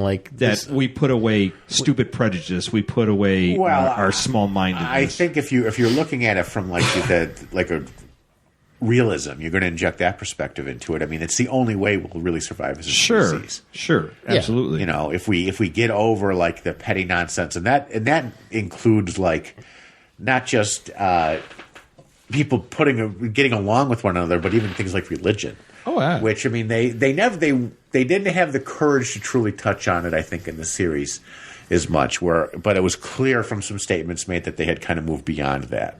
Yeah, they kind of we've talked about this more than once. That I mean, obviously, alien planets will have religion, but humankind seems to kind of be ambiguous. They touch on on God, but they don't really say what faith or denomination. So, which hey, I mean, I think that plays out good for a lot of reasons. I think, you just don't want to piss off your audience to say, you can appeal to everybody if you're not saying this version of religion is the religion that we're going to go for. But that's where like there's the 2 places left to explore is the oceans, because we've touched so little of them. Yeah, we don't know anything about it. And then go the other direction, and that's like outwards, and it's really the only answer. Sequest. See, you know what? I watch Talking Dolphins. I won't. I like SeaQuest. I like, because I'll tell you, I was always a huge. What is that, Flipper? Shire. What is it? Speak? Dolphin? Why, they could have given it any voice. Yeah, but they had to give him that stupid Yeah. dolphin voice. They could have been bold and like hired James Earl Jones. James Earl Jones. He could be the Dolphin's voice. The dolphin. But even father. that show, I was a huge fan of Roy Scheider, and he left the show because they, of course, in order for ratings, started becoming more about conflict and like military conflict under the seas. Then, like, he wanted it to be all about exploration. And exploration and conservation, because he was a huge conservationist, and yeah. that was his goal for the show. But people don't want to watch that; they want to watch lasers firing off like submarines. Yeah, I know, and that's the underwater thing. lasers. I mean, and that's the same thing. And I kind of feel, honestly, that's where we're kind of going with Star Wars, and unfortunately, a little bit with Star Trek as well. We don't know yet, of course. We talked before we record about Discovery, that there's some rumors that Star Trek Discovery might be taking place during the Klingon war with the Federation, the 4-year war. I don't know if that's true. There's no way to confirm that right now. It could make sense that they've got a main Klingon cast for the show. Yeah, but Like I'm hoping that the end result is that they obviously come to some kind of peace resolution or something. I don't know. It's just one of those things that I just we'll probably come to a Cold War, like how it was in TOS. I don't know. It's a thing that plagues me constantly. It's like maybe the show will build up to the whole Kittimer thing, right? Which is that's what the Peace Accord came from, is the Romulans attacking. Yeah, but the Kittimer Accords that happened like Enterprise C era, right? Yeah. But I mean, so this is like This is pre-Kirk. So this is as we said, Garth of Isengard from what's the episode? The Crazy For House. Whom Gods Destroy. For Whom Gods Destroy from the original series. Yeah. So if they have, maybe they will have a Garth of Isengard in this show. Who knows? Until you watch it, you just don't know if they're going to do it right. Yeah. And even some good science fiction shows, Star Trek has, I think, a really uphill battle to make it work, because it's been done so many times in so many different ways, and I think they still covet it too much. Yeah. Also uphill battles that CBS is producing, and they have no idea what they want to do with it. Well, exactly. I mean, you look at what Sci-Fi Network did. They had, I thought, some great series with like the Stargate series, right? And Stargate Atlantis, I really enjoyed that show, but the only reason they canceled is because it came too expensive to do. So then they went to that Stargate Universe, which was basically Voyager, where they were trapped on some ship, but it was a little more. Didn't they do that with Buck Rogers too? They were just flying around in space after a while. Well, that might have been second season of Buck Rogers. Yeah, that was second season. Like the flamboyantly gay robot on the bridge, and it was fantastic. Yeah, they were just it was. They were just kind of flying around in space. But they had 3PO, Twinkie, and I always liked it. I always liked the Vipers, not the Vipers. What were the fighter ships called? I forgot the name Rogers. of them. But they were Vipers or BSG. I'm talking about Buck Rogers. Buck Rogers. I remember I've not seen Buck Rogers. Okay, so they're the actual awesome fighter ships. I actually had the show. toy of the Buck Rogers. That fighter. was the throwaway design of the Viper from Battlestar. Or from, it's a cool. It is a cool. It's a cool fighter. It's a cool. That's cool. Fighter. That was the original design of the Vipers, and they tossed it away and went with the smaller design. Well, anyways, I think we've gone far off topic. But that's okay. Tangents are all right. Tangents are fun. We've talked Star Trek, Star Wars, Superman. I think, and Buck Rogers. What we're dealing with, though, is trying to heal Aaron's heartbreak. It is part of it. And Chris, you're right. The Borg Queen, yeah. The Borg Queen, but not just the Borg Queen, me screaming into the woods from the wedgies. It's the idea of I crave the idea that we could be a symbol for us to aim for, like a guiding light. Like Next Generation was that guiding light. The original series was that guiding light. Something, a beacon to go say, maybe we won't get there now, but someday we might get there. Maybe we won't blow each other up. Yeah, and I just feel that we constantly be like, well, there's not enough laser guns shooting, and I'm not interested. Well, I like when you made the comment about was your father felt like they had gone off too far with the Borg and whatnot. But watch the original series that was back in the day when they had true science fiction authors writing those episodes. That's how you ended up with like Abraham Lincoln floating in front of the ship. That's great. Or exactly. or insane things. The thing that always stuck out about the original Star Trek series, think of how many odd parallel Earths they discovered. Yeah. Where they had these similar timelines, 3 or 4 at least. Yeah. What was the one? Remember where there was the crazy captain that was just hosing down an entire army with the phaser, and at the end, Kirk read the Declaration of Independence as only one Shatner can. Yeah, that's I'm trying to remember the name of the episode. And they had the actual Declaration of Independence. Right. How the hell did that all come? What? How did that all come together? Right. And it was, but that was a totally different era of I think writing and And there's a theory out there that if space is infinite, then there is another Earth out there with everybody here doing this podcast right now, doing the same thing. Maybe they stayed on topic better. Yeah, maybe they did. We won't know. Maybe in the multiverse universe, they stayed on topic better. Well, because we can't comprehend that the Earth. Because maybe they don't drink the entire time while they're doing the show like we do. Maybe they don't. Yeah. But anyway, they're sober. I mean, soberholics. That's my gripe with all pop culture, sci-fi, geek culture is that we're consumed with the dark and not so much heading towards those. And that's why we need Star Trek. And Star Trek is a beacon of hope. All these people from NASA, were inspired by the original series. I really hope that Discovery has that hope in it, and that it'll inspire a whole new generation of people to work at NASA. When you really think about it, the only bad guys in Star Trek that became kind of beloved were the Klingons, right? And they kind of. I'm sorry for all the Klingon lovers out there, but they kind of became the bumbling neighbor. Of course, they just drank too much blood wine. Yeah, exactly. You just couldn't believe that they had it. They got that far. They had cloaking devices. Where were they just stealing it from everybody else? I think so. I think so. Yeah. And you'd have to think so. That they bang their heads together for fun. But no one you don't have what Aaron's talking about, where the people just have this love infatuation with the Borg, or they're identified as a real problem, and these other they suck. Yeah, and there are people out there, and I'm not knocking if you love the Borg. Obviously, it's your thing, but I mean, there's people that genuinely that's their favorite villain, and they love the Borg. That's what they're all about.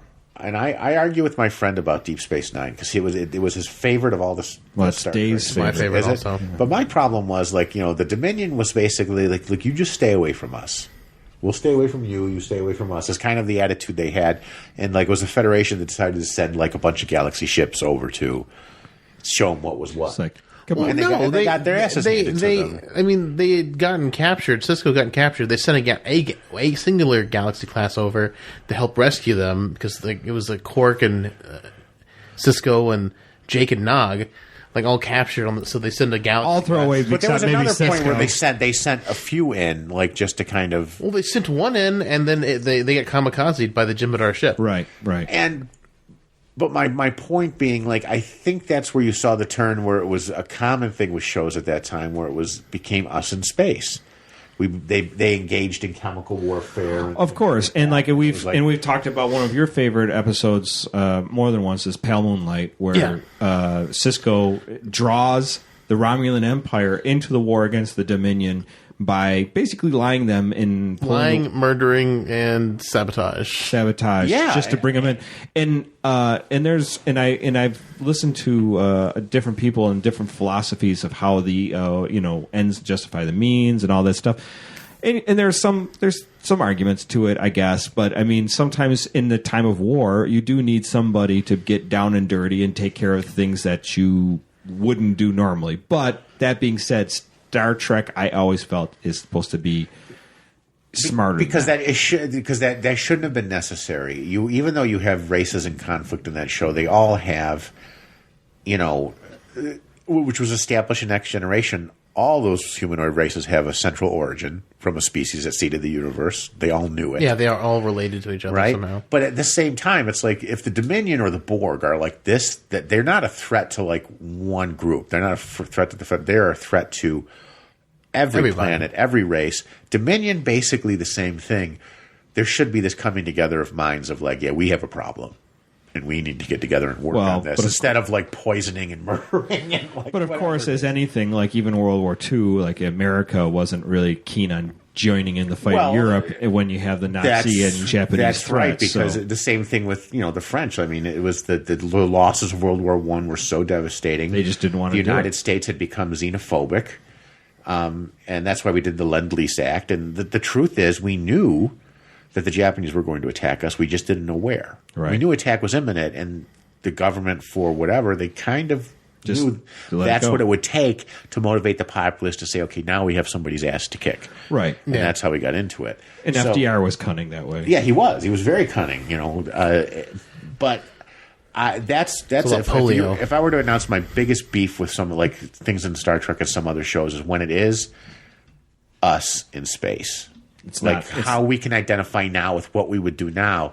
You're stealing like hope from people, and you're also stealing that sense of like letting people think, wow, I would have done this. I would have just shot that guy in the head and blamed it on that guy, and then they'd be my friends instead of like instead of taking the high road. Taking the high road, and like maybe it's a little takes some more time, but I mean it's the way to do things, right? And like, we transition to what we understand, and that's a problem, right?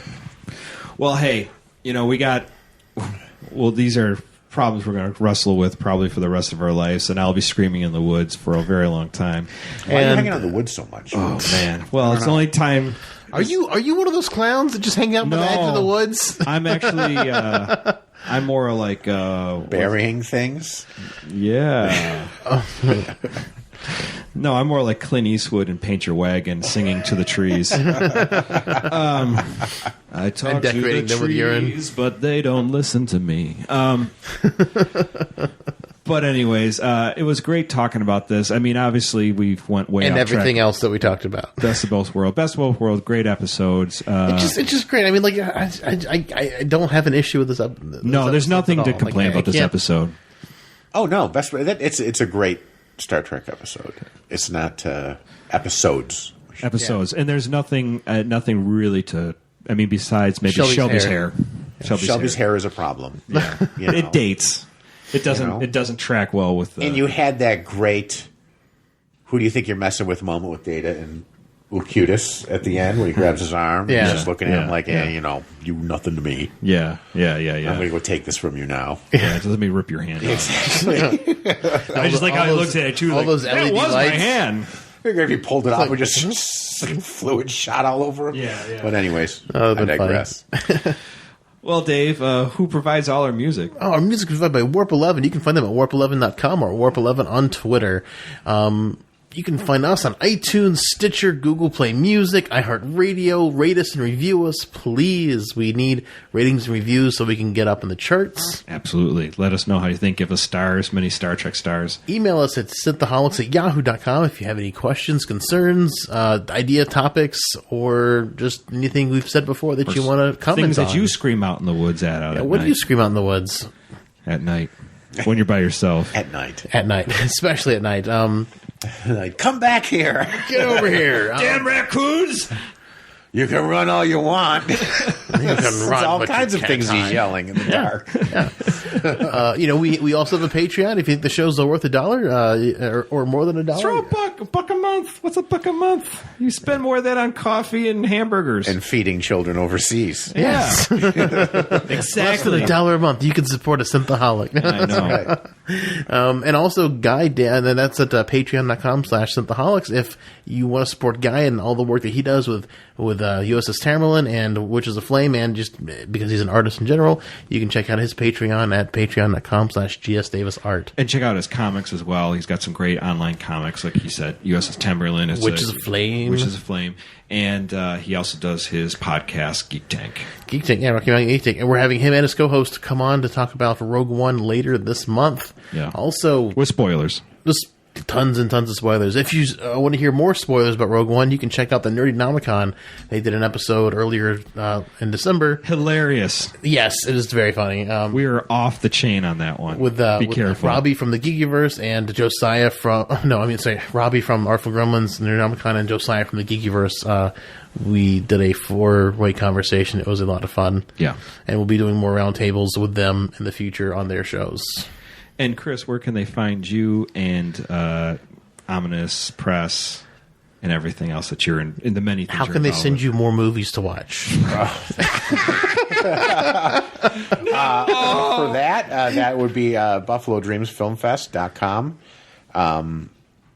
And you can find us on Facebook or Twitter. And as far as Ominous Press goes, you can just Google Ominous Press. We have a website. We're on Facebook, Twitter, and we just released a new variant from Bart Sears, a Justice League versus Suicide Squad.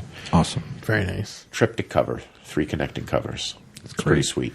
Bart Sears, as we were saying, is one of those artists that are very influential. If you don't know who he is, you should look him up and look up Ominous Press as well, because they have some amazing books coming out, and it's well worth your time to check them out. And there's just more good stuff that's going to be coming out soon. And maybe they'll be at a con near you. Yeah. That's very true. It could be. Yeah, stop by and say hi. Say we heard you on Synthaholics. Absolutely. And they'll give you a thumbs up probably if they will. Get an autograph. Yeah.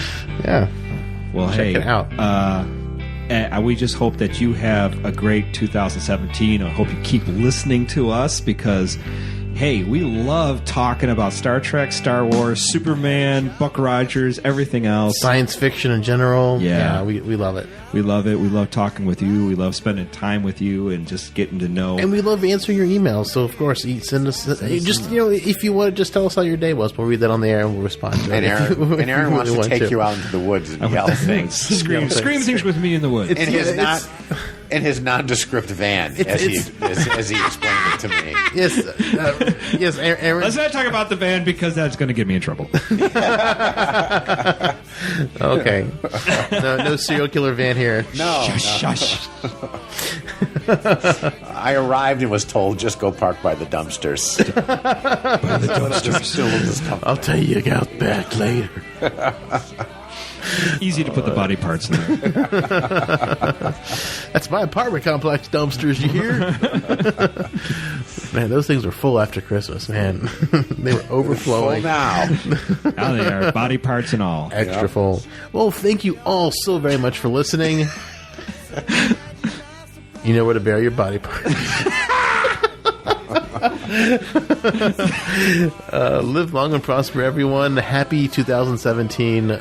Make it so. Stay safe. Before the night's over, I'll puke in the sink and we'll cry till we laugh and we'll both shit our pants. You're the best drinking friend I ever had.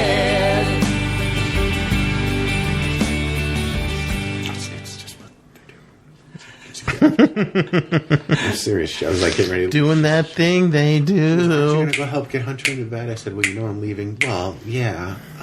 But I thought you'd go. But if she goes out with any of her friends, you're just like, yeah, okay, see you later. Just go. I'll take care of everything. Yeah. He's like, but then like, just like go up, and of course, and then there's like, I got to read Toy Story 3. Get through all that. Is there anything else you need? Would you like me? Well, if you could take the. I know it's cold out, but if you could move the swing set to the other side of the yard before you go. It's always like a totally ridiculous thing. Herculean thing. Yeah, it's just like you just can't accomplish on your own. Oh, this sounds like good post show stuff. I'll go move the swing set out.